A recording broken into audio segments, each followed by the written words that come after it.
Oh. There it is. Oh. Ladies and gentlemen, welcome. Thank you all so much for stopping by. As always, my name is Eli. Tuesdays and Thursdays are the days in which we do live Q&As and I answer any and all of your guys' questions. Appreciate you all so much for stopping by. But before we jump into it, as always, we do weekly giveaways. All you have to do to enter is leave a like, comment down below, and subscribe to the YouTube channel. We're also doing giveaways on our Twitter, so make sure to give us a follow. And outside of that, lastly, if we ever have any spots available in our Patreon, get access to product at wholesale prices, Magic, Pokemon, Yu-Gi-Oh, Flesh and Blood, so much more. And then Discord is the place to be if you want to stay up to date on all things Pokemon USA. But let's give a couple of shout outs to those who are here so far. We got Cornhusker, Senpai, J-Song, Tori Coddle, Jason, Squid, Collectible Accounting, James, and Snoopy. Thank you guys all so much for stopping by. A little less people than usually start out. I'm curious, is Nostalgianomics streaming again today? No, I'm just kidding. Hopefully you guys are having yourself a good Thursday. For those of you guys who haven't seen it, it's finally revealed. We get to see what is up when it comes to, you know, Ruler of the Black Flames, which is going to be our Obsidian Flames. Now, for those of you guys, we had a conversation about the set, and okay, so this is the illustration rare, right? But in terms of the like ultra rare illustration rare, the SIR special illustration rare, here's what we get: Eiscue, Revavroom, Charizard, Poppy, Gita, and Pidgeot. So we get a grand total of 6. Presumably, right? This is the confirmation. Is that it's going to be 6. You know, it's funny because we always talk about wanting smaller sets. But that's usually because they fill it with a lot of garbage. And there's a lot of garbage that people don't want to get. But when you have a smaller set and it's also full of a lot of garbage, then you say to yourself, what would you prefer more? More garbage or less? Because I guess the part that I'm most upset about is we could have had a Tyranitar SIR. But we didn't. We could have had a Scizor SIR, but we didn't. We could have had a Palafin SIR. I don't know. It's tough for me to really say how I feel about the set, other than it feels lackluster. It just feels really lackluster. I don't know if Gita's going to do well. If Poppy does well, then I'm really scared. Because that's just kind of creepy if Poppy does well. But only time, I guess, is going to tell with this one. So only time is going to tell. But we need to have a chat. 30 booster. Yeah, right. I know. And I ordered like 300 too. What are the odds? If anyone has Pokemon lunch boxes, hit me up in the Discord. Might be looking to buy a bulk amount of them. Oh, dude, I saw your text message. I just didn't respond yet. I apologize. I don't have any. I got rid of them all. So we've been just finally, like, over the past couple of months, clearing out of all of our like bulk stuff that we've broken down and putting it on the corner. Because in Arizona they do like a once a month like pick up all your trash on the side of the road type thing. And so we got rid of all my tins, so I don't have any more, sadly. I was sitting on thousands of them for a while, but catching the live at the beginning for the first time, even while I'm at work. Let's go, James. Well, thanks for stopping by, brother. Good to see you. What's up, Snoopy? Collector J. Trinell. No, already ended his stream. Yeah, that's funny. I mean, the Scizor looks like a cool card. I definitely wish it was more than just a regular SIR. Here's the deal. At the end of the day, ladies and gentlemen, this is a Charizard set. And Charizard sets do well, right? I mean, whether you want to say it's because the set has a Charizard in it or not, let's go take a look at what's going on with Brilliant Stars. Where is it? All right, so this is a set that got obviously a small reprint. We saw the price go from at its highest around 180, and then it dropped to as low as 138. I think 135 was the lowest I saw, right? And with that, the set has, I mean, when was this? This was back in May. So this is about 2 months ago. And since that low, we're now seeing the price of the booster at 158, and which is lowest listing, and then 161. So the price for this, it's going up. I mean, I know a lot of people will look to this and say, oh, well, there's not a ton of volume, which is true. We've only had a couple of sales each day, but it's still selling at these prices regardless, right? And so it's something that I just feel is indicative of what could potentially happen with Obsidian. Now, people might, say that's a hot take because they might look at a set like Brilliant and say, oh, well, Brilliant's a much better set. It introduced, character rares, which is a really cool set. Which, don't get me wrong, I mean, character rares are extremely, extremely cool, and that's one of the large things that makes this set up is the character rares. But when you look at the main set itself, like if you just took character rares out of it, which I know obviously you have to, still include them as something popular because there are character rares, so it's not like I'm just gonna say take them out of this equation because no one cares about character rare. Like you have to include it in the synopsis of the set. But if you go in and you look at it and you say to yourself, okay, well, main set line, what does it have? It's got a gold competitively viable card. It has a full art Arceus, which is a cool card. I mean, the Arceus has obviously changed a lot from a competitive meta perspective. And then it's got a full art Marnie. It's got a really cool Lumineon. It's got a really cool Honchkrow, right? Which some people like the Lumineon, some people don't. Some people like the Honchkrow, some people don't. But let's be honest here. These are not characters that people look at and they are like, dude, I'm getting this set because of that Honchkrow. Like, that's just not it. I mean, arguably even the same with the Arceus, even though it's a cool Arceus card, right? And that's kind of my thought process around this when I look at a set like this. I don't think people are looking at the set being like, oh, it's got an ESQ and it's got a Varoom EX, right? Like, I don't think that's the mentality behind it, right? And I don't know where Gita stands, but from what I've been informed of, Gita seems to be a popular character, so it's entirely possible that you could see some value there, right? And I mean, obviously we got a Pidgeot EX, which, I mean, it's a original 151 card, so people are going to enjoy at least that in the same kind of limelight potentially as like an Arceus. So comparatively, if you look at just the mainstream sets with the main hits, they're, to me, very similar. Obviously, this is smaller in terms of the overall hits. Like, there's a lot less hits compared to 151. Or, sorry, not 151. Compared to Brilliant Stars. But I don't think that's going to really change much or take away from the potential of this set performing just as well.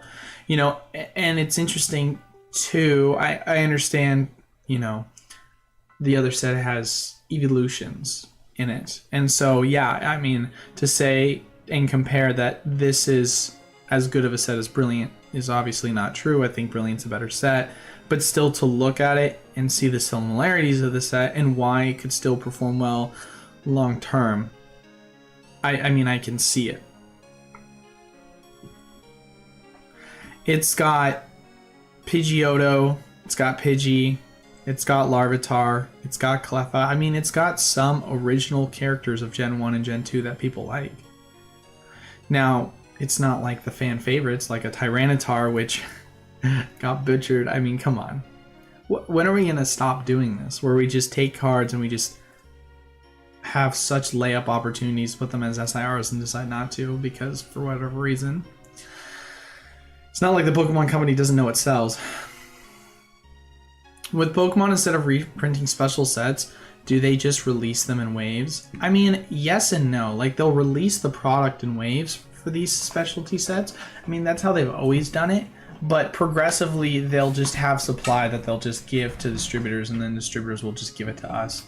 And that's just how it works, without any notice. It'll be like, hey Eli, I've got X amount of more Pekos. Can you take them? Hey Eli, I've got X amount of this item. Can you take them? And I'll be like, oh, I can totally do that. It's kind of how it is. TCG made an article on how Brilliant Star is undervalued. That's a banner somewhere on the page. I 1000% agree. I think Brilliant Stars is extremely undervalued. I mean, when we're talking about the only alternate art Charizard in the Sword and Shield era, obviously that is not a promo, and you're saying it's going for 127, and I mean the price of this has just continued to dump. I look at something like this and I say, whoa, that seems wrong.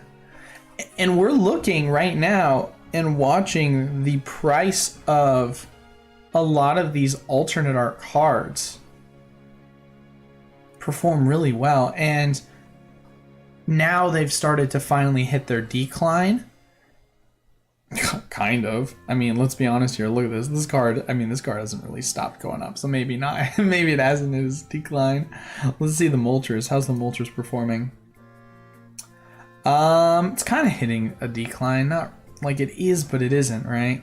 But you look at sets like this and you say to yourself, what's the possibility of a set like this in like the next couple of years, seeing all these alt arts just double in price? And why can't that happen to Brilliant? Like, it could totally happen. I mean, an Arceus v alternate art going for $29. How does that not seem undervalued? That seems insanely undervalued to me. I don't know. What singles besides the Charizard and Obsidian Flames would be a good investment? I mean, I would assume Gita's probably going to do well. Pidgeot is probably going to do well. It would not surprise me if the Larvitar did well. Scissor's probably going to do well. It'd be interesting to see how the Gloom does, because it's a really cool art design. I do love the Gloom art design. I think it's really cool.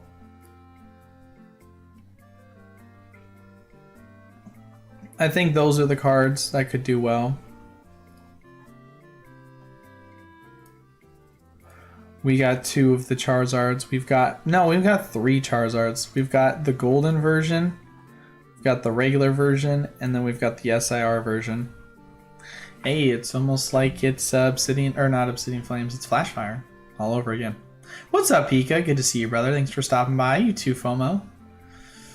Brilliant Stars is a great set, 2-in-1 with Charizard and Evolution. I know. That's why, I mean, that's the thing with the set that makes it so good, is the Evolutions.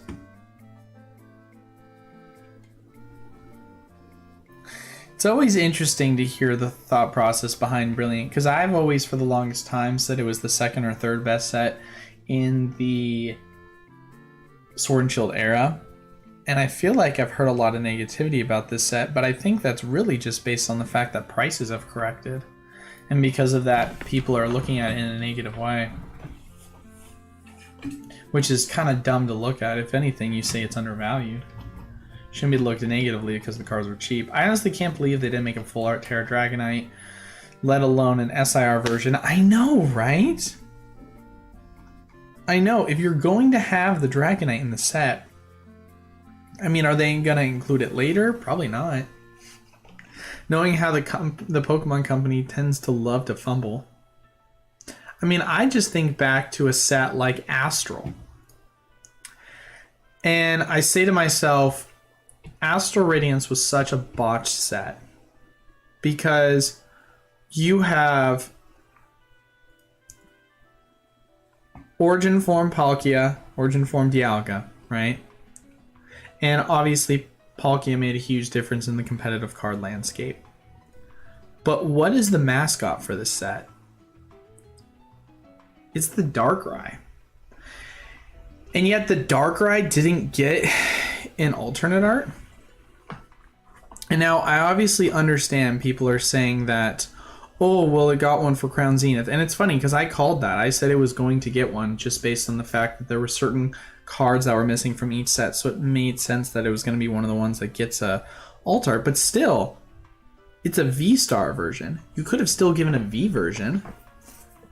And it would have made a huge difference within the set. For a set that, once again,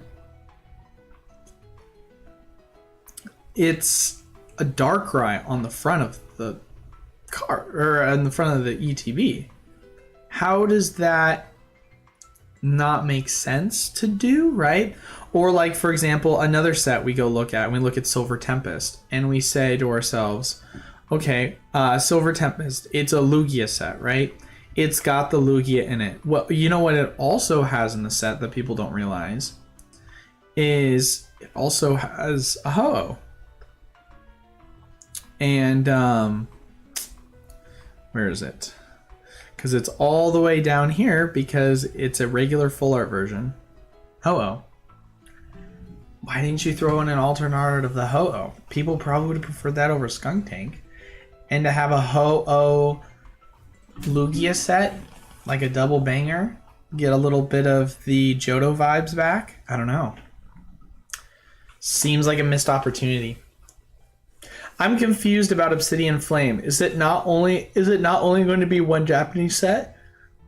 12 IRs and 6 SIRs? Yeah, so typically speaking, Bradley, historically what we've seen is that the Pokemon Company Japan usually has like a first and a second Japanese set, and then we take both of them and put one into the English set.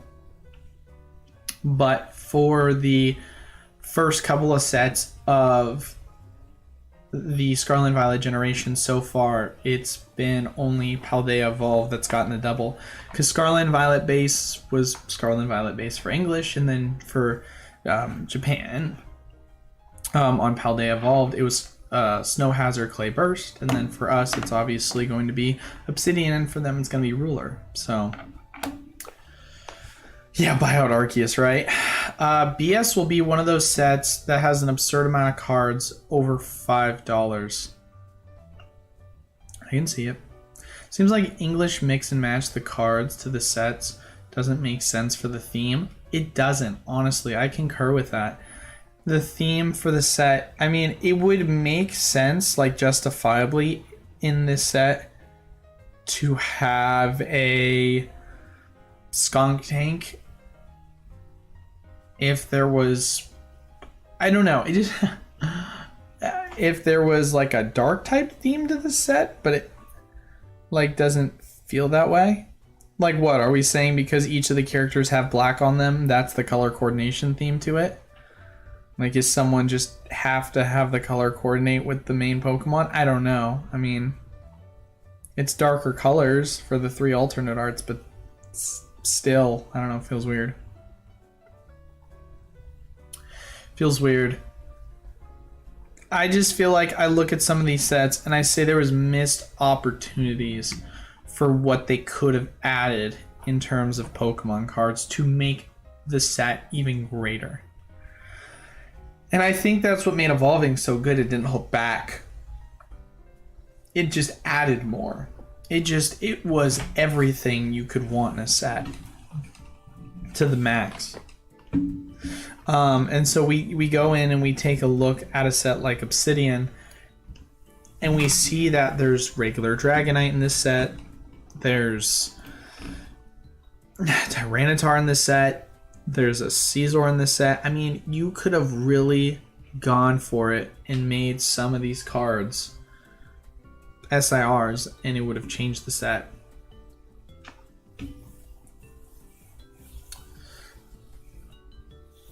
ST has an underrated trainer gallery. I do agree, it definitely does. Maybe saving Ho-Oh for another set, but here's the deal, man. We're not saving Ho-Oh though, because it's over. The Sword and Shield era is done. So if they were gonna save it for another set in the Sword and Shield era, it would have come out by now. And it's not like they're saving it when Silver Tempest was the second to last set in the Sword and Shield era, right?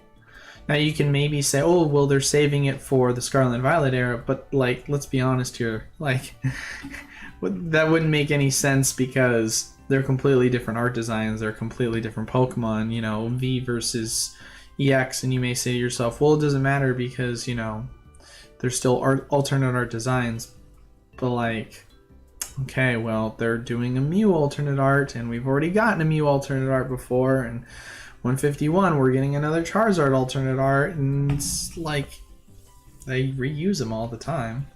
There's nothing special about it. But yeah, Johto Theme Set could be a banger after 151. Yeah. I mean, I've been saying it before. I think that it would be really cool if they did like remastered sets. I don't know why they haven't done that yet. I mean, you want to talk about getting into serialized cards in the future? I mean, there's your opportunity. Just go in and basically serialize some remastered cards or sets, like if we're talking OG Johto set, I mean, anything in the Neo series. Like Shining, we could bring Shining back again, which sure it wasn't too far long ago. We did Shining in Sun and Moon, or in the Sun and Moon era, early on, but like we could really expand upon that deeper and deeper. Oh wow, he's alive! I am alive. I'm back, man. I lost my voice forever and obviously was sick, so I'm glad to be back. Need another Gold and Silver remake. To get Johto, would love it. See, that's the thing, is that's not the next. I mean, if we're talking video games, the next remake's gonna be Black and White, and I'm just really afraid now. I don't want them to remaster it. I feel like the Pokemon Company was kind of disrespectful with the way they remastered Diamond and Pearl, because they were like, oh fine, you guys want a remaster set? Here, we'll give you exactly what you want. Crappy chibi designs, and it's gonna have nothing different about the game. And I'm like, wow, okay, now you've butchered it so bad that it now makes me never want you to remaster a game ever again, because I'm so nervous of how you could destroy it. Like, I didn't realize how bad it is. And it's so funny too, because like I look at what they're doing with Tears of the Kingdom and how revolutionary the continuation of like Zelda series is, and I just look at what they're doing with Pokemon, and it just is so upsetting. It's just so upsetting what they could have made with certain games. I mean, the remake specifically could have been so good. I'm not even talking about like, yo, let's make it an open world game. I'm just talking about from a graphics perspective. Thoughts and hopes on the future of Pokemon. Is selling cards sustainable? Break into other Pokemon markets such as plushies. I mean, Pokemon is always going to be sustainable to some degree. I guess the question... Okay, so because you say for the future of Pokemon, right? You don't specify and say Pokemon cards, right? So there's always going to be sustainability within Pokemon, the market as a whole. Obviously, certain sectors are always going to outperform others based on just how the market is doing. And as you and I both know, collectible, the plushie market it's definitely there. There's definitely a market for it right now. At this rate, Scarlet and Violet is going to have an alt art for almost every original 151 Pokemon. I mean, well, I guess, are you considering that to be like IRs versus as well as SIRs, I assume? I feel like art rares aren't even textured as alt arts. They're like cheap versions unless the Iono or something. I mean, they're like very sparkly for sure. It's not textured in the same way as the Sword and Shield era, though, I will agree. I get what you're saying. It's like the borders are kind of like Like, it's almost like fireworky, but the central look of the card is like nothing really special.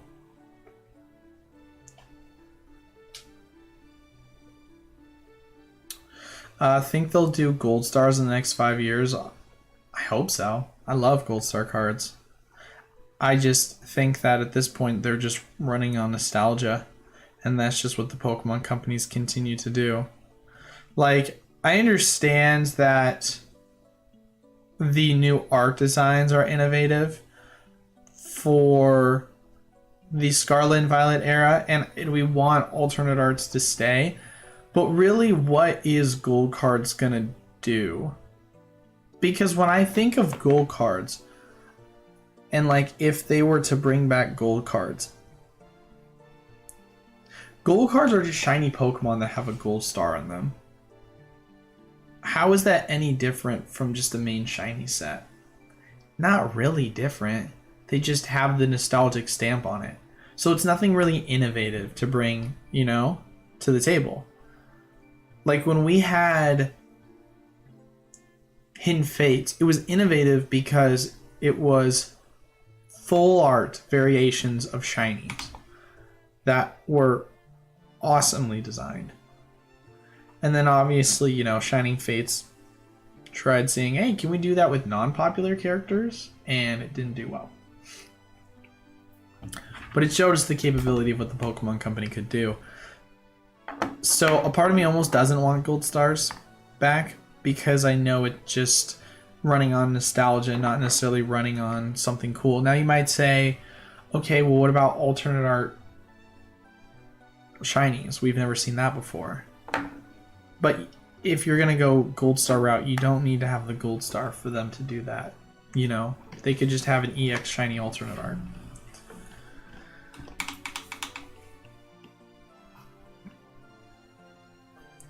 Feels like a lot more remakes target those who haven't played the originals.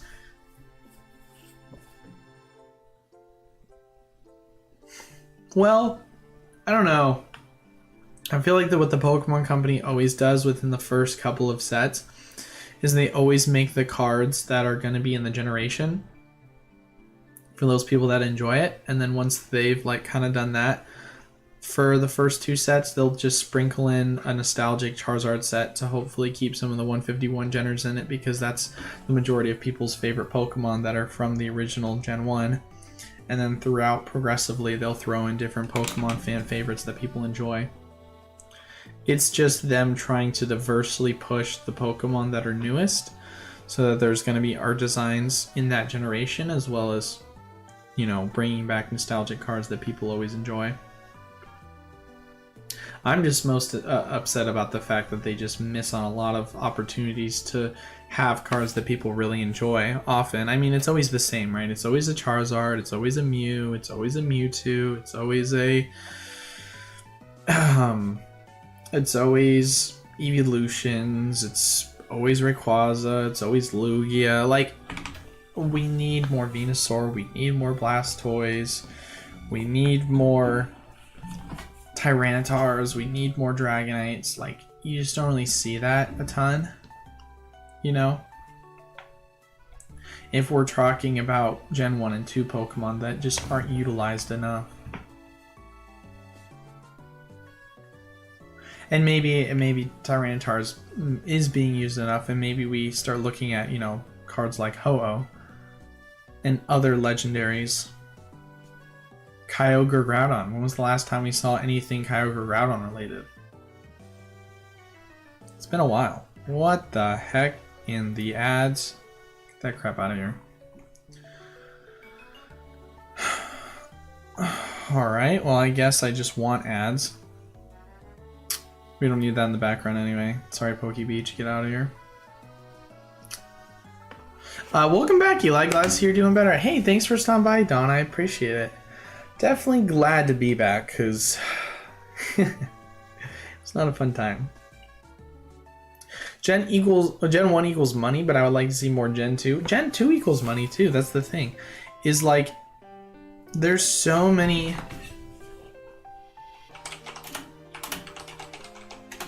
there's so many good Generation 2 Pokemon that they could utilize more, right? Starting with the starters, right? When was the last time we saw anything with the starters? You've obviously seen Tyranitar be used the most out of it. So it's nice to see Caesar finally get some love here. Houndour's gotten some love, I would say, for the most part. We recently got the trio of this get some love. Haven't seen Ho-Oh though. I'm still waiting to see Ho-Oh get some love. That'd be nice. Umbreon and Espeon, obviously, they've gotten love.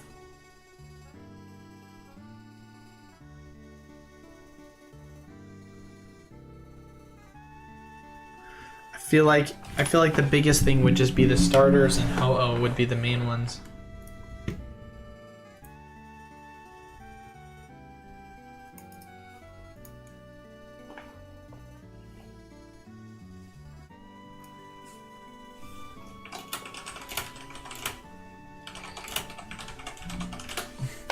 Give me one quick second, ladies and gentlemen.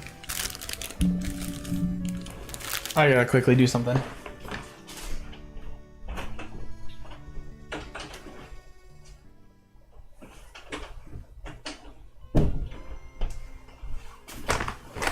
Sorry about that.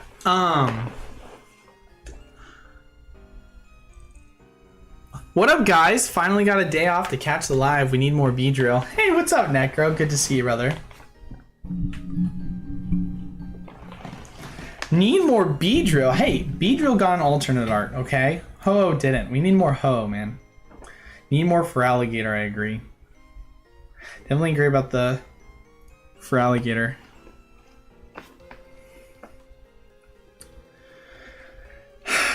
You know, I'm starting to feel it too, man. I mean, I'm definitely starting to feel that Charizard fatigue. Maybe Nostalgianomics was onto something.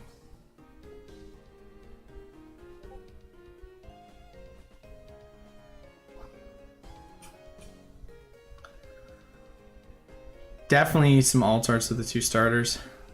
You guys are ridiculous.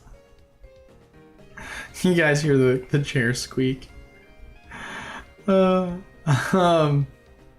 Ask anyone under 30 the top 5 reasons they like Charizard, and it will be a regurgitated meme, right? It would be cool to see more baby Pokemon. I would concur with that too. Togepi. I mean, it is nice to see we're gonna get a Cleffa in this set. That is cool. Pichu.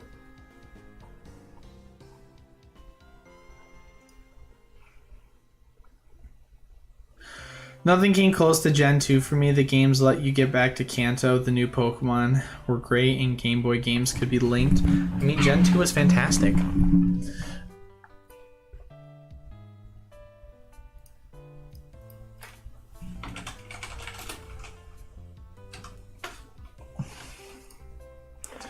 I mean, when you really look at the set or Pokemon overall, and you say, okay, what are they missing on opportunities? Okay, there's not enough Gen 3 starters being used. There's not a Ho-Oh being used enough. There's not some of the baby Pokemon that are being used enough. They have a Blaziken alternate art, which was nice. But what about some love for Swampert or Sceptile? I feel like there could be so much more that's going to be done with that. Gardevoir being drastically overused. There's way too many Gardevoirs. I am a Gardevoir fan, but overused. I think maybe this is a hot take for me, but I think Aggron is a cool Pokemon that could be used more. I think... Correct me if I'm wrong. Have we ever had a Flygon alternate art card? I could be wrong. But Flygon at least has me getting some decent love. I mean, it had a rainbow, I guess? I don't know. I really like Flygon a lot as a card. I think it's a really cool Pokemon. I like Flygon a lot. Milotic is another one. Think's cool. Absol. Metagross? Oh, come on, guys. Metagross, I mean, when is Metagross being used? Metagross. Spell that wrong. That's one I feel like we never see. It had a rainbow and a shiny. And then it's had nothing but full art versions, but nothing really special. I mean, it would be nice to see a Metagross be used quite a bit more. The Regis. Latios. I mean, the last Latios we did have was, I mean, we know how that did. Groudon, Kyogre.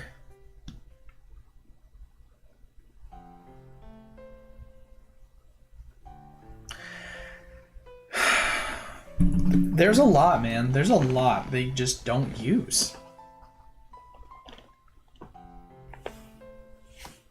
One of my favorite illustrations was the Hopfoil Skiptile from EX and Ruby. Shame Skiptile hasn't got much love. It has not. Cinderace reminds me of the new starter deck Pokemon. Original Pokemon series ended with Pikachu spanking the Zard. Time for a new spotlight. Well, I hope you're right, because I got a lot of sleepy Pikachus that I'd like to do something with.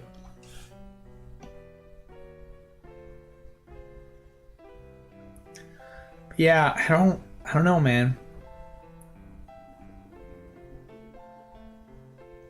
Like, if you really look at what they've done with Metagross, I mean, it's gotten some love. It's not as bad as some of the other ones, right? Some of the other sets that have gotten, like, none. But still.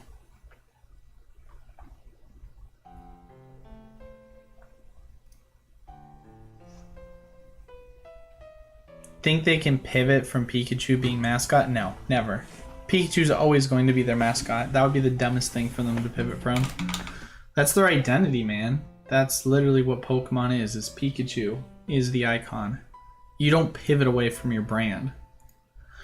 Yeah, I mean, as far as it goes with Pokemon, at the end of the day, we have to still keep hindsight 2020 and say to ourselves, this is the first couple of sets. And we know, historically speaking, ladies and gentlemen, the first couple of sets in every generation usually suck. Darkness, Rebel, Sword and Shield. Base. Sun and Moon, Guardian Rising, Burning Shadows. Black and White, base, Emerging Powers, Noble Victories. XY base, Furious Fist. Flash Fire, which we like Flash Fire now, but historically speaking, Flash Fire was dunked on as a set. It was just a Charizard set. It was just another Charizard set. It had a couple of secret rare Charizards, and that was it. No one really cared about the secret Mega Kangaskhan. No one really cared, right? You look at Diamond and Pearl. Base Diamond, Mysterious Treasures did terrible. Secret Wonders did good, but now we're getting old, and we're talking small sets too now. So, I mean, we just have to go back as far as the first two sets of Diamond and Pearl, and then the first 2 to 3 sets of Black and White, then the first, 3 sets of XY, first 3 sets of Sun and Moon, the first 3 sets of Sword and Shield, and now the first 3 sets of Scarlet and Violet. This is just history continuing to repeat itself. It is quite interesting to watch, though, as the sets just get longer and longer.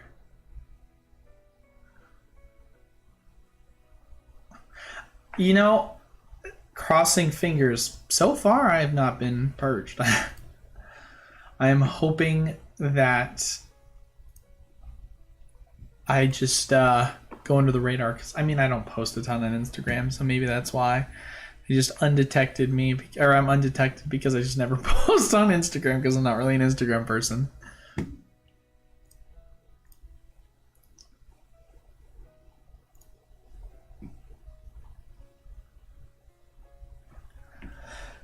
But yeah, I mean, Darkness Ablaze, ladies and gentlemen, terrible, god-awful set, right?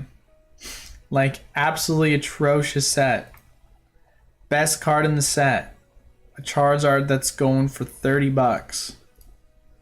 How much is the booster box going for right now? Listing without photos. Lowest listed 158. Last sold for 155, then 158.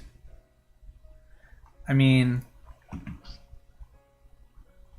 it'll sell. It is a Charizard set. It will sell. What do you think about many more type sets? Obviously not like all grass types, but heavy bug focus, Call of Storm. I get what you're saying. I mean, it's more of like an emphasis on theming than it necessarily is specific typing. You know?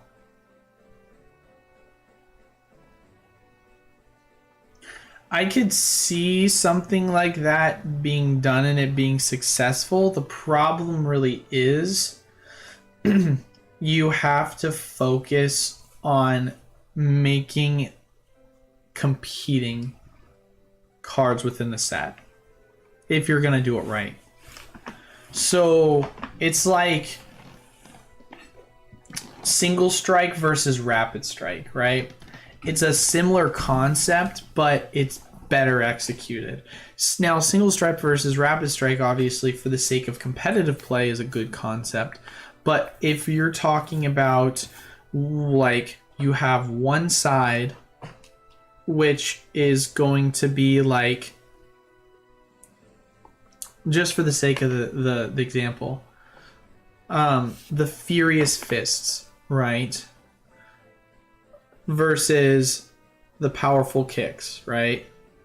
Like, you have one side of the playing field, which is individuals that are like just known for being faster type of Pokemon, and you've got another side which is known for being slower type of Pokemon, right? So on the left side, where you have like these fast type Pokemon, you could have it be like a Deoxys set with like a Speedster, and then on the the slower side, you could have like a defending Deoxys or defensive Deoxys, or you could have a set that has like a Metagross on the slower side, defensive, like more or less Pokemon that have like a strong defensive slower type, and then on the other side you could have like a more like hyper aggressive attacking Speedster type of Pokemon, because I mean there's a lot of Pokemon that are like that, right?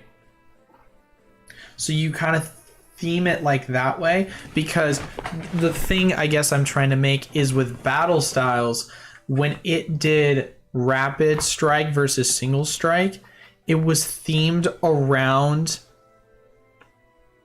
that just about any Pokemon they wanted could be single versus rapid.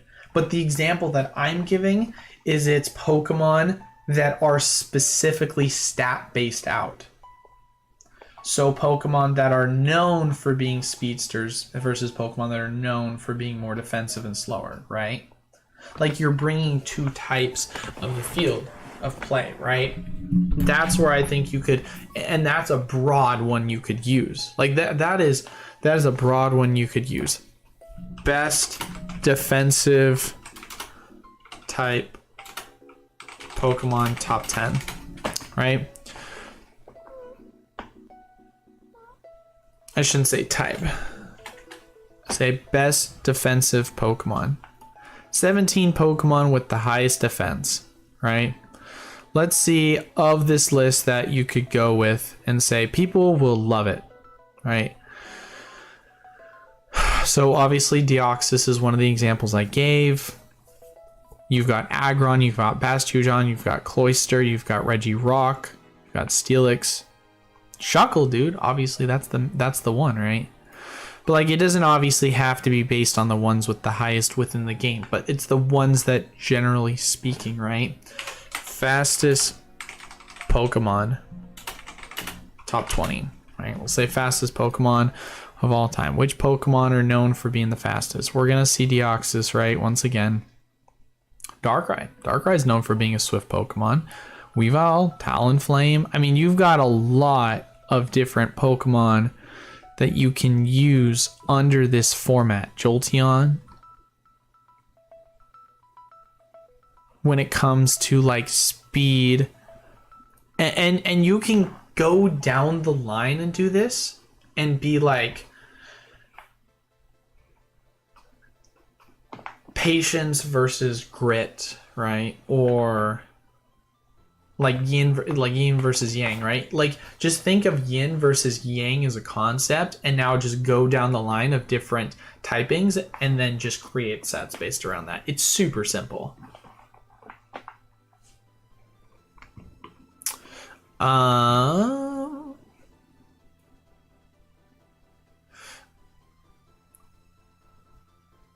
I just want a Shadow Lugia card, right? I would love a Shadow Lugia card. Plans on an OnlyFans break? Well, that's kind of tough. I'm not into OnlyFans yet there, my guy. I have some feet pics on the back burner. Oh, you meant Obsidian Flames. Oh, okay.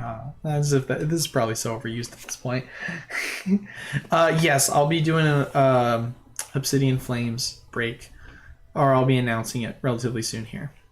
Sniped Chilling Rain booster for 125. Proud of it. Slowly building the collection. Well, shout out to you, man. That's a great price. What if Pokemon did collect boosters like Magic the Gathering? That would be cool if they did collector boosters. I would love that. That'd be sick.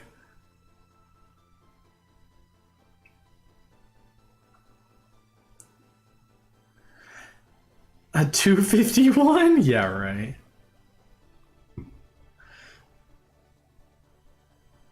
Palmont getting cozy with Pikachu Morpeko, the third wheel. Chuckles the best, needs more love.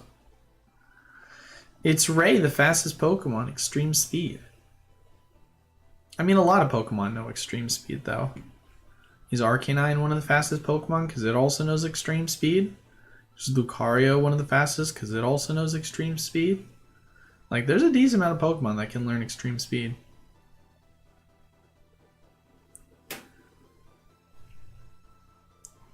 But yeah, you could really go crazy with the typings on this.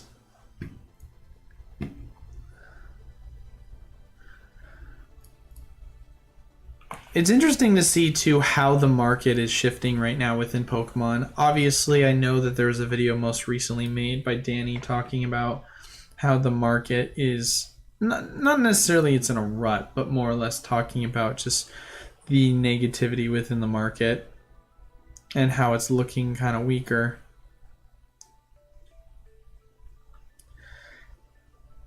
And I just look at this, and I just look at the price of the booster boxes in the Sword and Shield era, and I'm like, I don't know. I think just that people just are feeding from the nostalgia now. People are starting to realize it. Nostalgically speaking, at least. Like, we look at what's just been going with these booster boxes, and every set of Sword and Shield booster boxes just performing.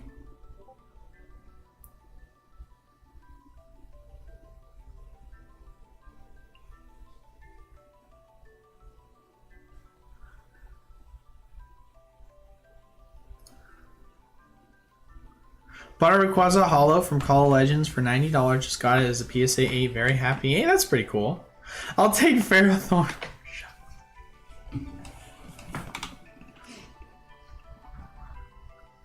Ferrothorn over Shuckles, huh?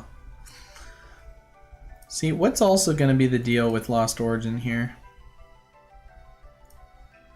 Are we going to see prices still go down?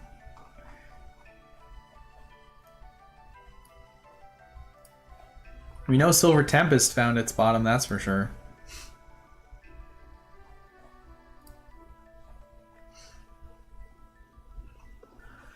Used to love playing Shuckle against Teams of Legend. Oh yeah, you're one of those guys. That's funny. I mean, Shuckle is though. Like, obviously Shuckle's a meme, but he is a really good Pokemon when it comes to like the ability to troll people with him. He's got good movesets. I just always think of, I can't remember what the name of the series is, but the series where Shuckle is like trying to be a shiny and he like paints himself blue with like a paintbrush. And it's like, Shuckle, yeah! It's so funny.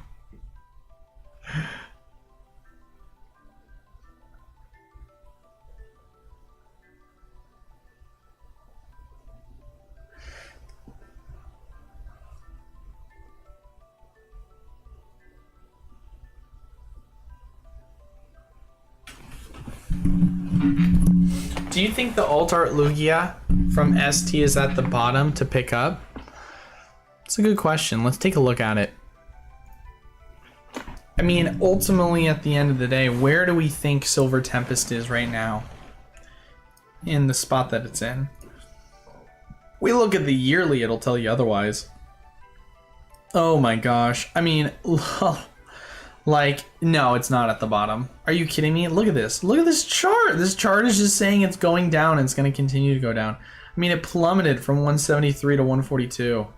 There's no way this is the bottom. Yeah, that's insane, man. That's insane.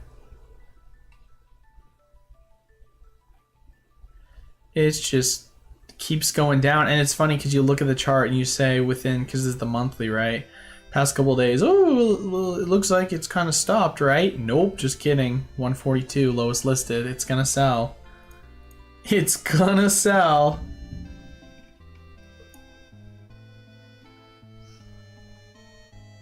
I mean, you've got 147, 146, obviously, in terms of some other ones that are gonna sell as well, but it's just, I don't know. I think Silver Tempest is going to keep going down. I mean, let's look at the Rayquaza. How is this Rayquaza doing? Holy moly. Just a continuation. This is brutal. This Rayquaza is not going to stop dropping. And you might say to yourself, well, oh, Eli, in the past month, it's, you know, only dropped from $33 to, you know, $30. It's not that big of a drop. I mean, but realistically, for it to drop 10% in the past couple of weeks, and it's just a downwards chart. I mean, this is a card that is from, if we're talking its peak, not including pre-sales, this is a card that's dropped 12 or 40%. And it feels like it just continue to drop. I don't see it really stopping, honestly, guys. I just don't. Let's look at the Giratina. That's another thing that'll be interesting to look at. Where's the Giratina going? Man, the Giratina's performance is epic. Just goes to show you what scarcity does.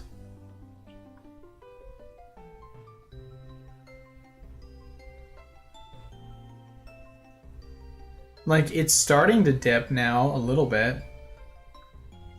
This price action, I think, has to go lower. I'd be surprised if it stayed strong, but I could be wrong considering the booster boxes are performing really well for how much they've dipped, but it's probably because the new mentality behind what is potentially going to be, you know, the end.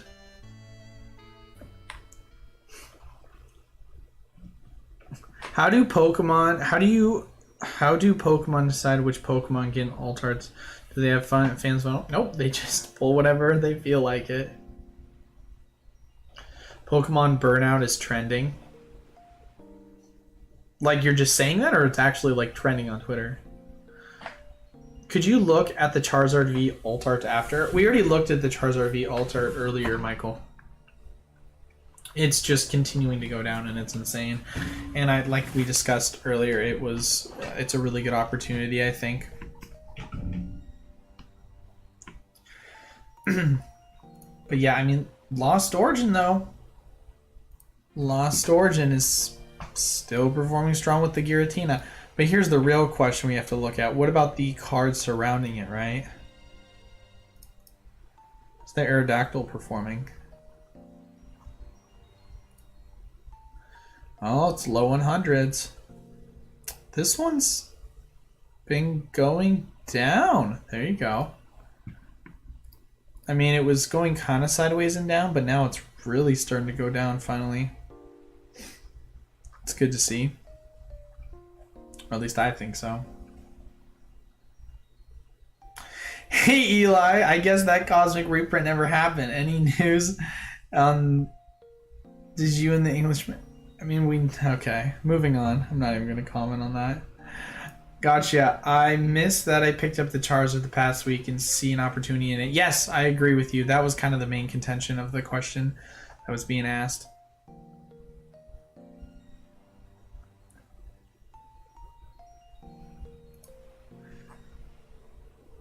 How is... Here's an interesting question. How is the T-Tar performing right now?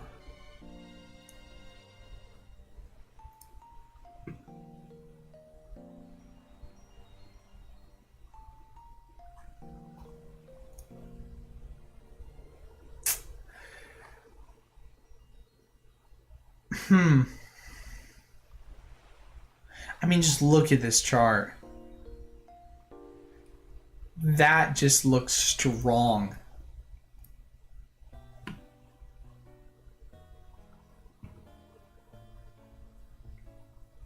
Cosmic has been reprinted in numerous items. No, it hasn't. It's been put in numerous items, but what happened, James, is there was going to be a Cosmic reprint that was supposed to happen back in 2020, but because of supply chain issues, they ended up having to cancel it midway through, and then rather than doing a booster box reprint, they took the packs that they had leftovers of and they put it in sets. But there was no official reprints that actually happened for like sealed product outside of just throwing loose packs. So if you want to, I guess, presumably call that a reprint, but this has been something that has been happening since the start of 2020. Because originally it was going to be Unified Minds, Unbroken Bond. It was going to be Unified Minds, Unbroken Bond, and Cosmic Eclipse. That was going to get its reprints. But it ended up happening where obviously 2 out of the 3 of them got the reprints. That's why you saw back in 2020 the price of Unified Minds was at like $300, and then it shot all the way down to 120 when it got reprinted, and then it skyrocketed all the way back up to 300, and obviously we know what it is right now.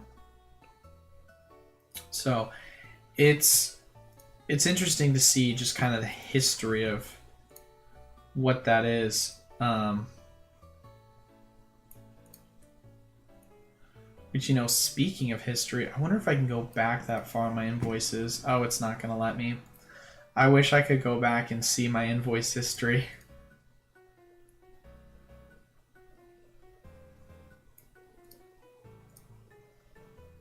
It'd be cool if I could go back and see my like first invoices of when I bought Pokemon product. And I could see like the prices that I got them for on my distro pages. But it looks like it's not going to let me. It's saying if I want to see it, I have to see the PDF version.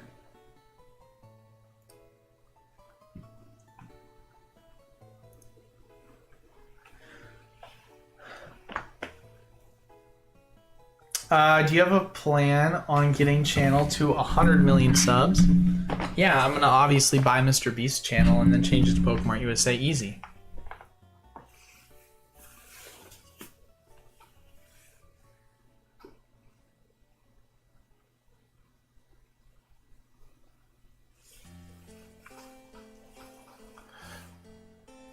Well, it's all been old printed stock. It's all been old printed stock. Anytime we see a cosmic pack, it's all old print.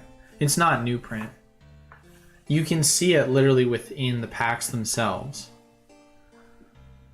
Like, if they're going to use new print, they would use new code cards. As we've seen with many reprints using new code cards. But potentially as well, it is entirely possible that they could have old code cards for them. But it's one of those things where I just see it being something that it's just old supply. I mean, it's just a lot to get into. I could go down the string as to why. What about some of the alt arts from Sun and Moon? I feel like if I want them, probably should pick them up as they just keep rising. I mean, at the end of the day, you know, they just keep going up, and I can't just try and discourage people from picking them up because I don't know when they're going to stop. But at the same time, obviously, if you're going to do it, just do so at your own risk.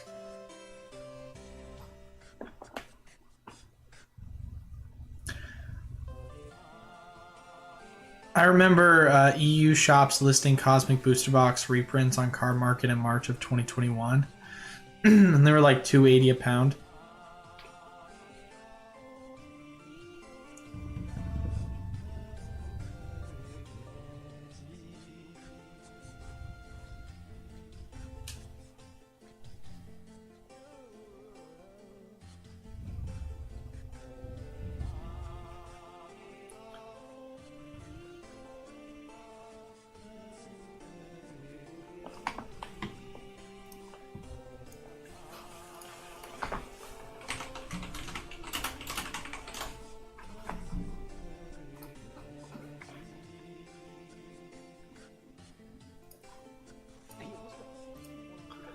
I wanna look this up real quick and see.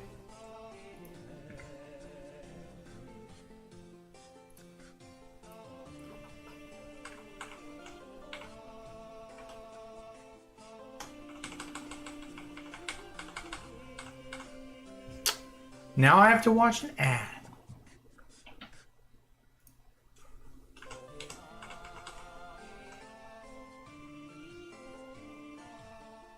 Yeah.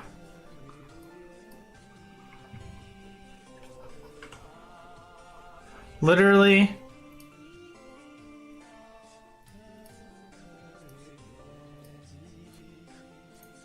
Hold on one second.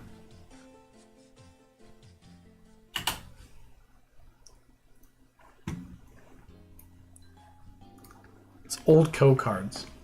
I mean, you can maybe argue and say definitively that doesn't mean anything, but why would they print old code cards for new stuff?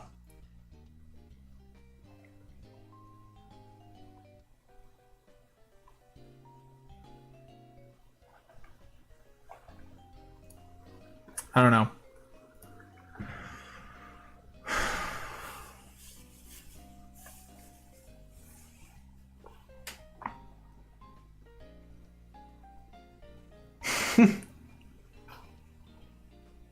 $151 just makes me think of 115 from Call of Duty.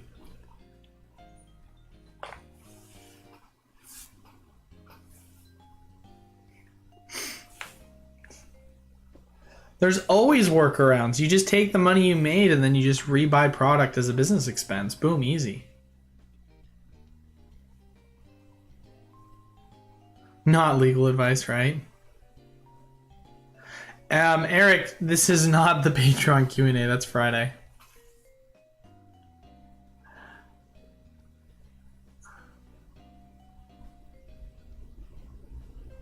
Black Flames, yay or nay? It's not looking too crazy. It's not looking the best so far. I mean, it'll still do long term really well, I think, because it is a Charizard set, as we've seen with every single Charizard set ever in history.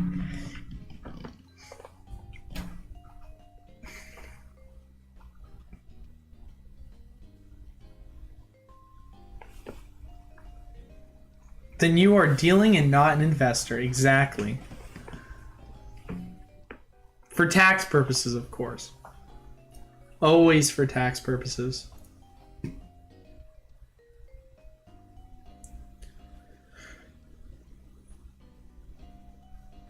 You guys tell me what investments are doubling in 6 months. I'm doing something wrong. I know, that's why we're here, man. We're here to hear about the investments that are going to double up our money in 6 months. If you aren't on the train to $1,000 Steam Siege booster boxes, then what are you doing? You're missing out, because that's the next play, man. I mean, I'm saying it. We did a buyout, and it wasn't good enough for Steam Siege, ladies and gentlemen. We should have taken it to the next step and bought out all the boosters, because look, there's 1, 2, 3, 4, 5 on the market right now. And sure, there's only been one sale since April, but come on, ladies and gentlemen, we buy this up, we just run the market. $1,000 a pop, easy money. What's up, Tom? I'm not too shabby. I feel better today. Last stream I felt really lethargic streaming. I felt kind of sick, so I feel good today. Hopefully that stays the same.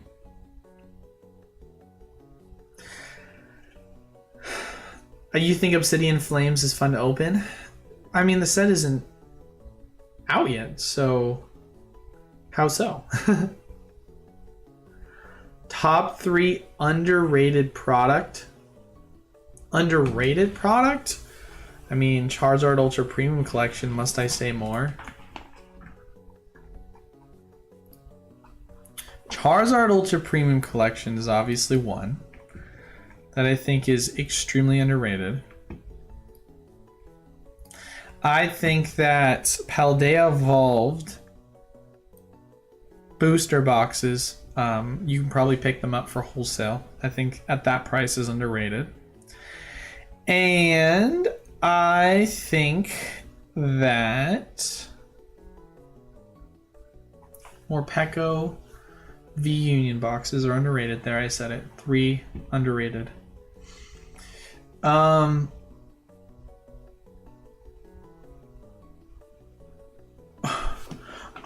Pokemon is hiatus, would you rename the channel to Pokemon Fab Mart?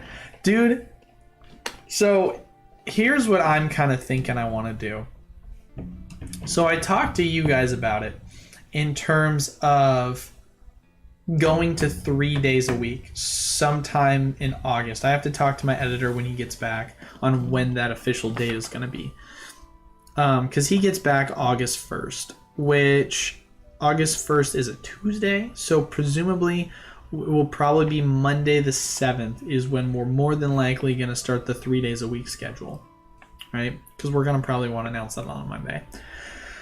I want the Friday video to be a series where I deep dive, and when I say deep dive, I mean like deep dive into the world of reselling cards.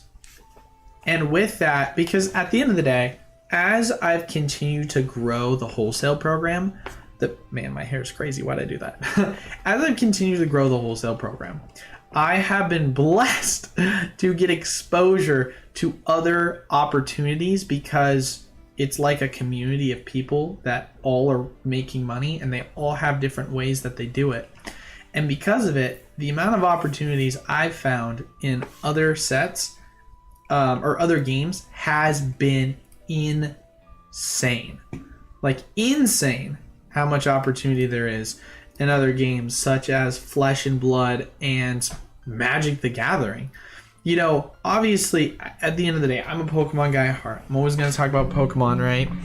But I'm going to want Friday videos to be not something that's going to be centered around selling Pokemon cards, but selling trading cards.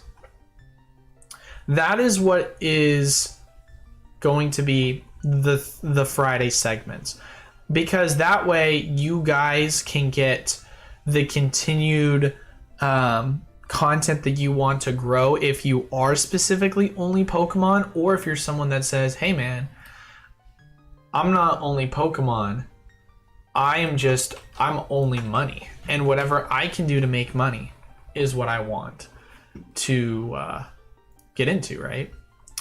And so I'm going to show you guys some things from my TCG player summaries. So this is why I just gotten so high on Magic, not only because the margins are so good, but because the volume is insane. And we'll talk about this in the series when I do make it. And I'm excited to see how that's going to go. But when I was doing volume for Pokemon, so on average, I had roughly around 40,000 cards listed for Pokemon at a time, right? So this was on the 19th, right? 20th, 66, 63, 67, 59, 61, right? 52. So progressively speaking, you guys see the start, right? It starts off at 66, then it goes to as low as 52 on the bad days. And I think it was averaging a couple weeks prior to that, it was averaging in the 70s. So, we're just running low on Pokemon product. Now, when I had 100,000 Pokemon cards in my inventory, I think my best day was about 120, I want to say, was my overall best day. So I recently listed Magic the Gathering inventory, and so far we've got about 5,000 Magic the Gathering cards that we have listed in our active inventory. So this is the first, we listed it late at night, I want to say about 7 or 8 o'clock. 174 sales. That was the first half day of Magic. Our first full day of listing Magic, we did 385 sales, which is 3 times the volume higher than my best day of Pokemon when selling 100,000 plus cards of inventory worth. And this was 5,000 cards of inventory of Magic. That is insane. And it's not like I'm selling dud cards, right? Like the cards that I have of the large inventory for Pokemon, it is a wide diversity, starting from as early as Sword and Shield to whatever the newest set is. And it's a large pool of cards. So for me to put at my highest a 20th of my inventory comparatively, and to do that much in sale volume is insane to me. And at the end of the day, there's still a ton of opportunity for Pokemon investments. We've talked about trainer toolkits. We've talked about build and battle stadiums. We've talked about it before. But I think undeniably speaking, at the end of the day, I'm a business trying to make money.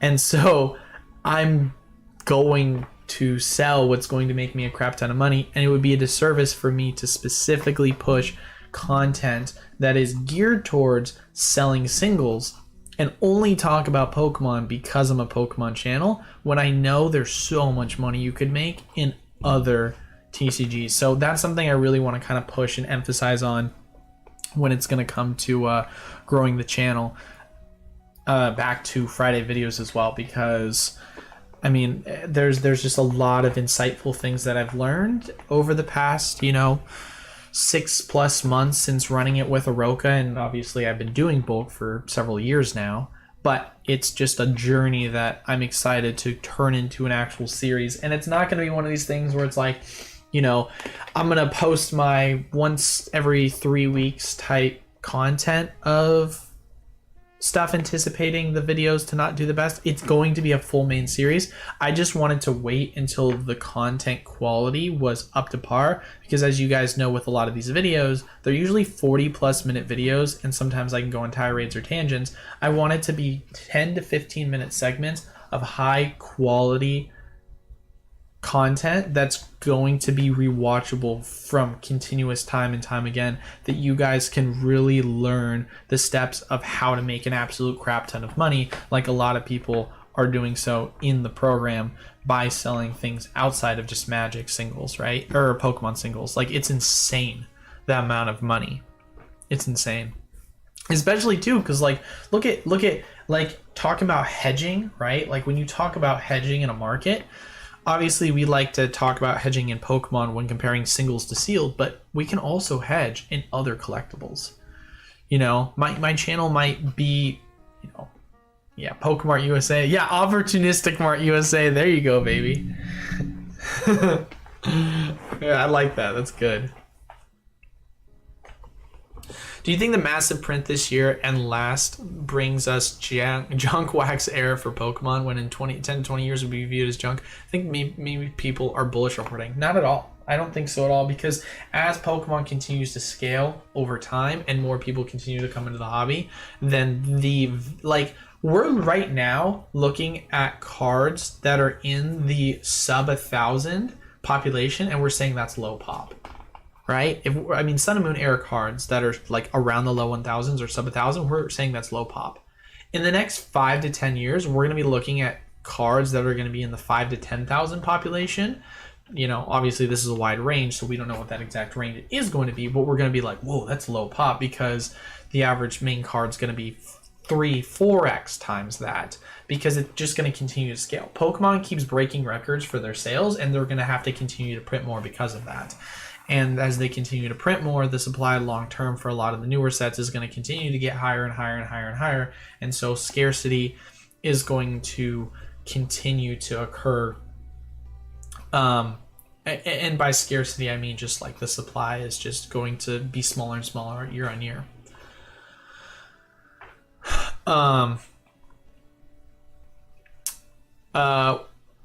With Morpeko Special Collection, is it better to keep sealed or sell the content and sell in packs? That's a great question. I mean, if you're talking about long term, obviously keep sealed, because at the end of the day, James, you can never go back on keeping a product sealed, right? If you keep the product sealed in 5 years, 3 to 5 years, if the contents of the product are better broken down, you can always break it down. And if it's better to keep sealed, right, then awesome, keep it sealed. But if it's one of these things where you break it down now, hold on to the packs for 3 to 5 years, and then the playmat ends up being, $40, and you sold the playmat earlier, or you held on to the playmat, then obviously you're fine. But if it's like, I don't really care about the playmat, I want this sealed item to display, then you kind of, got yourself out on that. Tom. A guy I do business with works with... I don't know who that is. I'm so sorry. As long as there isn't Y2K type events that will actually come to fruition, people are going to be ripping this stuff for views for years to come.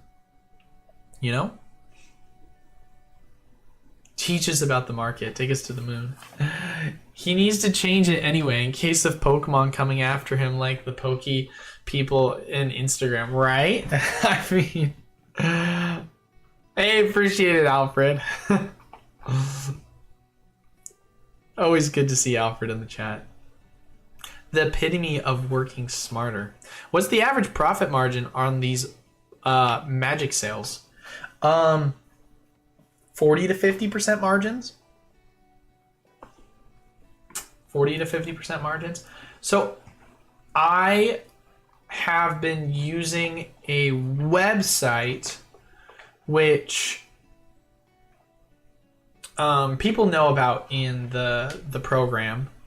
And if you want to go know what that website is, specifically for Magic, I mean, you can go watch RNG Games videos. But before I make a video on it, I want to get permission from the creator. But basically, because of the website, am able to target much more prolifically card valuations on what is the best way for me to make margin on selling specific product. Because I've talked about this before, ladies and gentlemen, and I made a full video about it. It was my video that got just literally go back and look at my last video that got only 1,000 views. The one where I talk about making money. One of the videos that I pointed to the most was the Gaming Co. The Gaming Co. broke down how they do $17 million a year in sales. And how they do it is they do it by breaking down sealed product of Magic. And the opportunities that are presented in terms of reselling sealed Magic, broken down sealed Magic product is insane. We're talking consistently 30 to 50+% margins. Minimum, right? And the reason why I say minimum is because there are certain Magic products, such as Commander decks, that have consistent margins based on the bulk inside, but then you get additional value because you can't calculate average profitability with sample packs, which are also included. And so, for example, a perfect example, right? So I was opening some Lord of the Ring Commander decks, and the margins on average for Commander decks right now are about 45% margins of profit after fees, right? That's what it is after fees. And that is purely just the cards that are in each one of the different displays of Commanders. Now, you also have the sample packs where you can pull extended art foils that is going to bring additional value. One of those extended art foils that I pulled was the Ring. That card is selling for roughly $750 to $800. I also was able to pull multiple other extended foils that equated to me getting an additional $1,300 worth of value. My initial investment was I got $4,000 worth of the Commander decks. And so you take the original pacing of $4,000 investment and you say to yourself, I get after fees a 45% bump on that. So a 45% bump puts me at profiting $1,800. Then you say to myself, we take the additional $1,200 in value that I also got just from the sample packs themselves. We're going to say that like I said, I'm averaging about 30% right now. That's an extra additional $840 in value. So grand total, I have made, or I am expected to make, $264 in total value off of my initial $4,000 investment, which is roughly a 66% return. Listen, I love build and battle stadiums, and obviously the value of them is not what they used to be, and I loved them at their peak when the Curlias were going for $7 and the Archeopsis were going for $4, and Silver Tempest packs were going for $4 a pop, and they were great buys. But to find consistency of 40 to 50% returns for sealed product is insane. And another thing, I mean, guys, I'm going to go off on a tangent a little bit here, so I do apologize. Another thing I feel like people also need to understand as well, and we'll talk about this in the video, right? We're going to talk about this in the video, but this will be my last point because I don't want to deep dive too much in this. I got to make a video about this. Come on, guys, I can't just give away all the secret sauce. So there's this thing called the SYP program in TCG Player, and what the SYP program is the program where you are creating the direct inventory for reimbursement. So if you don't know what the direct program is, the direct program is rather than you having to ship out all the envelopes, TCG Player does it for you, and then when after like a couple of weeks of sales, they want you to reimburse them for them taking care of all the envelope shipments. You take one big shipment, you send it off to them, and then you're done. It saves you time, which is the most important thing, because rather than shipping out like 100 envelopes a week or however much your volume is, you're now just shipping out one package to one person. Saves you time, saves you money, etc., etc. Obviously the fees are expensive, but this is something we'll break into, right? So the SYP program is the inventory that that TCG Player sells for direct is coming from SYP because they need inventory to be able to sell cards on direct, right, for you. Now, if you look right now in the Pokemon category, because Pokemon Magic are the only things they're doing, look at the cards that you can sell right now or send to them for SYP, which the reason why SYP is great is because you just send them these cards, they sell it for you before you even have to like list the inventory and sell it. And you just don't worry about it. You're like, hey, you want to take these cards and sell them for me? Awesome, here you go. Now you don't have to spend the time selling the cards, they'll do it for you. Look at Pokemon. The most recent set, Paldea Evolve, 1 card. Scarlet and Violet, 1 card. Lost Origin, 1 card. Astral, 1 card. Brilliant. I mean, within the generation of the Sword and Shield era, we're talking 1, 2, 3, 4, 5, 6, 7, 8, 9, 10 cards. Now let's go to Magic for the SYP program. We have the newest set that is out right now on SYP. Obviously, Lord of the Rings is not available yet, but March of the Machine Aftermath is. This is one set, and right now we're on the first page, and we've got 25 cards in the SYP program. First page, finally. Scrolling all the way down. You've got 50 plus cards in this that you can just ship off, and they will take care of it for you. So the volume capability for Pokemon is so much smaller than it is for Magic, and that's why it's extremely awesome, because not only are there incredible margins, but the price in which you're able to sell these cards at and the speed in which you're able to sell these cards at is insane, right? I mean, I showed you guys, right? My volume went up 5x, 6x in the past, like, literal, like, span of one day, right? Like, that's crazy. So you can just scale so well with this. And you know, I've already talked to some of the devs with TCG Player. I'm like, hey, when are you guys gonna do Fab? And they're like, they're working on it, but it's still a ways away. Because man, I think Fab is gonna be a fantastic set, and there's gonna be so much money in it. I think in the future.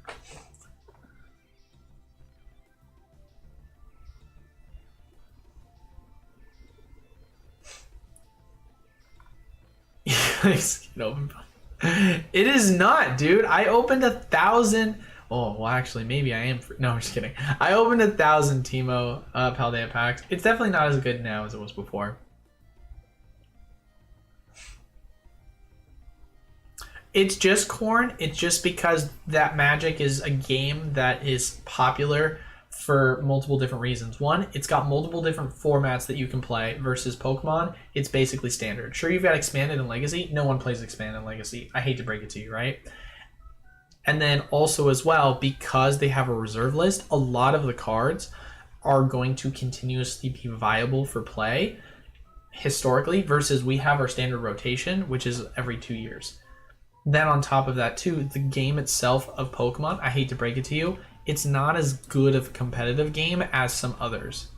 Like Flesh and Blood, I really like Flesh and Blood, the game itself. I think it's really, really good. Magic, I don't know much about the game. I've witnessed tournaments and watched play, but I don't know it on an intricate level like I do with Pokemon, because that's the game I just grew up playing, right? And now learning to play Fab. But like, just from my history of playing competitive card games, it's one of those things where it's easy for me to notice from just what is going to be popular, what is not, based on just, you know, the viability of it all.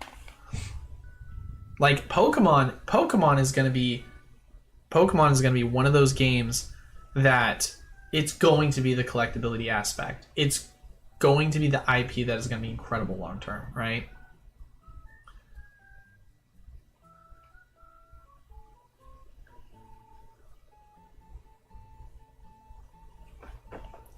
Are we really in a junk era? Is that the community shoot itself in the foot? Well, like I said before, Hermit, we're not in the junk era. We're never going to be in the junk era. I guess it depends on the concept of junk, right? Are you talking more specifically about ultra modern? Are you talking about vintage? Because if we're talking about vintage, then yes, I would say we're in the junk era for vintage, because we had a lot of people, resurgently speaking, that went and took old collections that they didn't know what conditional grading was, and they just sent them in, and whatever happened, right? And that's just the reality of the situation, right? Then you also have ultra modern, which now people are being a lot more conscious of in terms of grading, and because of that, you've seen a large supply of it. But these cards are all in 9 and 10 conditions. That's not junk. In theory, you can say 9s are junk because it's just so much easier to get 10s now, but we're not seeing 7s, 8s, 6s, right? In the same way as we are seeing with a lot of these vintage cards that are being sent in for grading because of it, right? That's why it's something that it's not going to matter for the perspective of ultramodern in the future, because the grades themselves are not going to change in terms of 9s and 10s being the top in the next 5, 10, 20 plus years, just based on the fact that the prints are just so easy to hit 9s and 10s on. It's very rarely that you see an Ultra Modern card that's not going to at least hit a 9 or a 10, unless it's some form of a miscut. You know what I mean? So, to answer your question, potentially, it just depends on the perspective we're talking from. But I think this is more or less, it's less of junk era and more of the purge era, right? It's the purge in which we're coming through the old collections being graded, and it's siphoning out all those condition cards that were in people's battered closets, shoe boxes and such, and they got the grades that they got because they were held in the condition that they were in, right? So that it's more of a purging, I should say, is the perspective from what I look at it for.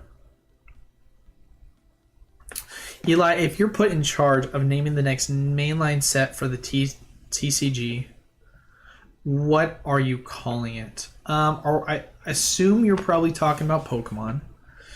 But you said if you're put in charge of naming the next mainline set for the you say set. The next mainline set for Pokemon. Well, I don't know what the cards are. And that's the thing. Do I get to also decide what the cards are in this hypothetical situation? Because that obviously would change things for me. Because if I get to choose the cards, right? And it's gonna have to be a booster box set. It's not going to be a specialty set, because 150. Well, if we're talking about after 151, presumably speaking.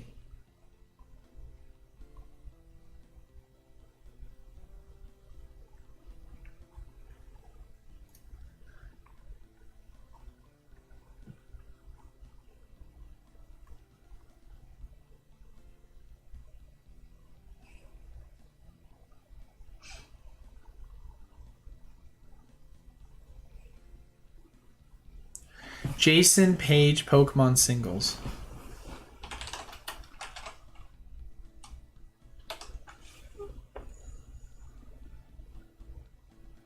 Oh, the original singer. Oh, that's cool.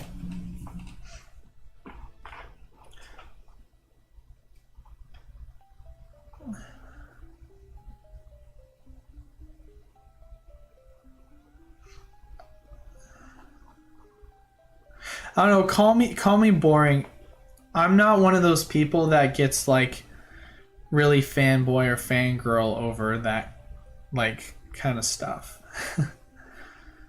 Like obviously there's certain people or actors or voice actors that are nostalgic and it's cool, but it's not one of those things where I like freak out if I see them in person because I'm just so diehard about it, you know.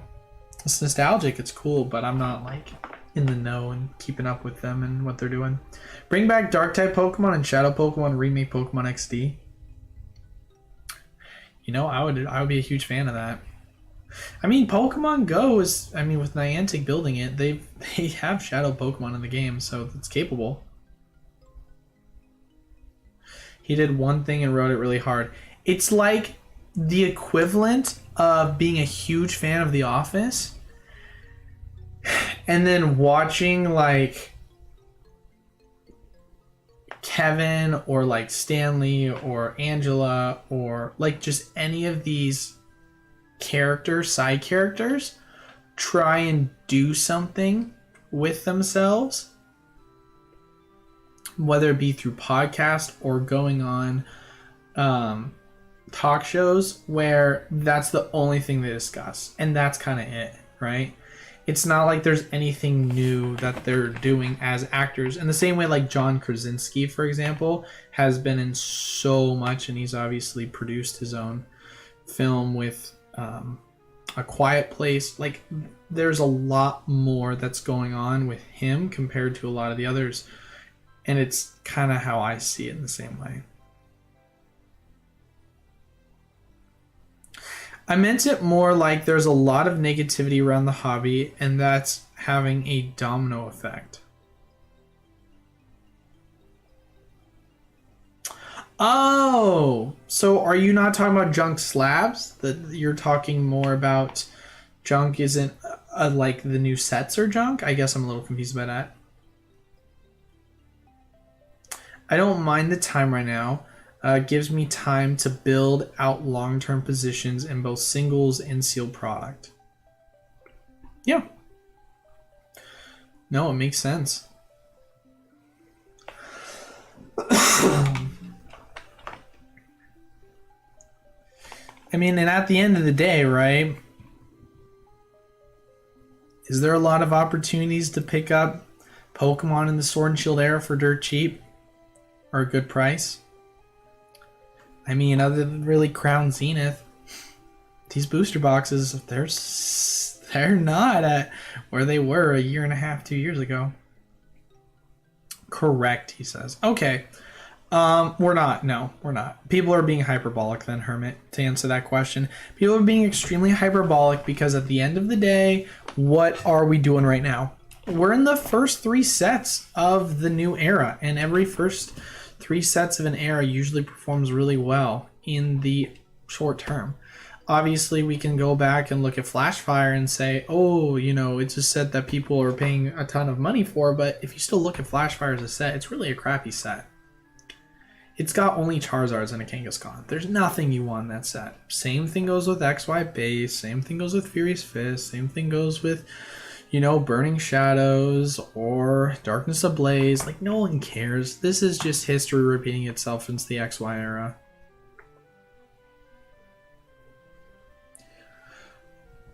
But does it really feel like a buyer's market? Because it doesn't. Like, people keep saying that it feels like a buyer's market. It's a buyer's market for Scarlet Violet, but we're looking at Scarlet Violet, guys. Like, you want to talk about what a buyer's market is when you can get the price of Scarlet and Violet for the same as Sword and Shield era. That's when it's a buyer's market, because back in 2019, 2020, before the pandemic hit, I could get Evolution booster boxes for $90, or if I didn't want that, I could get Cosmic for $90, or if I didn't want that, then I get, you know, ooh, new set come out, base set of Sword and Shield. Oh, that's going for $90 too. Do I really want that set? Doesn't seem like a cool set. I'll just buy Cosmic instead, because Cosmic's a cool set, or I'll just buy XY Evolutions because I really like to live in the nostalgia. That is what a buyer's market is, where you look at the newest set and you say you can go back and you can buy at the exact same price. That is what a buyer's market is. I don't think we're in a buyer's market because you are looking and you're saying to yourself, I don't like Scarlet and Violet. Set sucks. How they evolve. Set sucks. Let me go in the Sword and Shield era and find a set that I can find right now for $95, $105. You're not going to find it. You're gonna find Astral or Silver Tempest as your cheapest right now at the price point of $130. And you might say to yourself, oh, it's worth it opening up product that I enjoy for $25 more.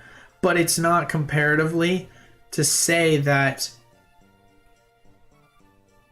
it's just not comparative to say that we're in a buyer's market because there's premiums being held for things that are better in the same regard.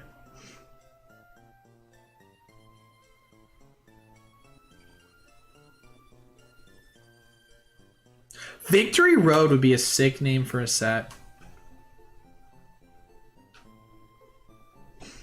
No, we didn't. We were going to do the Primal Clash box break Necro, but I got sick, obviously. So, but don't worry, we're going to be doing that. The Scizor is cool. I agree. I like the Scizor card. I wish it was an SIR though. I will say that. But ladies and gentlemen, we're gonna start to wrap things up here. So we got the last 5 minutes. If you got any questions, as always, make sure to put it down to the comments. But smash that like button while you're here, ladies and gentlemen. I'd love to have a set named Victory Road, introduce new trainers, Elite Four members. I would love that too. It'd be an amazing set.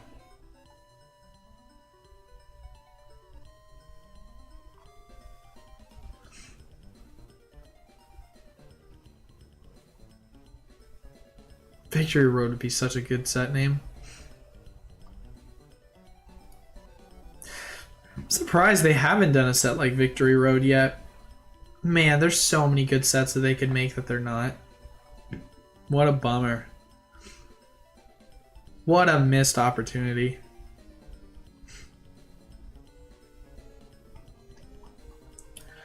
You know, it's kind of like Eli, do you think we'll see Lost Origin below 130, or is it at this point where we should start rebounding up?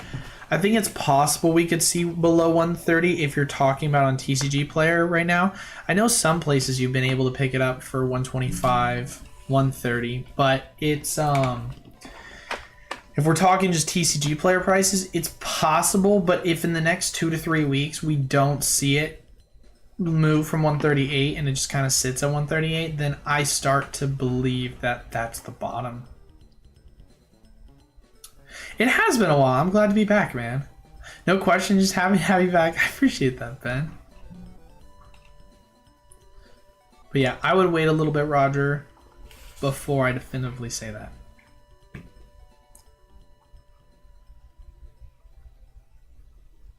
One year from today, with all the prices of Fusion Strike booster boxes, costs more or less than today? Obviously more. I'd be stunned if it was less. I mean, the only thing that could realistically cause it to be less is if the market, both either in Pokemon or economically speaking, like, were to not do well. And, you know, funny enough, we're watching the market look like it's going to recover, right? I think the biggest thing that you have to really worry about is just when are people going to run out of money, because so much money was pumped into the government from the government for the past couple of years because one of COVID and then thereafter COVID with a lot of these stimulus programs. And if that money starts to kind of shore up a little bit and money gets tight, then obviously one of the first things to go is going to be luxuries. And Pokemon collecting is a luxury. But you know, we have no clue when that's going to be. So at this point, it's just kind of chugging along, just seeing how the market's going to continue at its pace until then.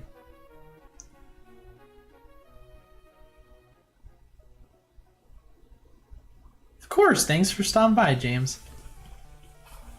The market crashed. That's funny.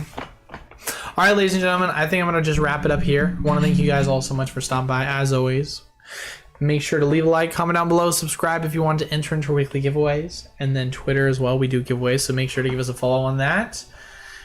Aside of that, Patreon, if you want to get access to wholesale prices on Magic, Yu-Gi-Oh!, Flesh and Blood, so much more. And then Discord is the place to be if you want to stay up to date on all things Pokemon USA news. But that is all for today's video. Thank you guys all so much for watching. Till then, I will see you all on Monday.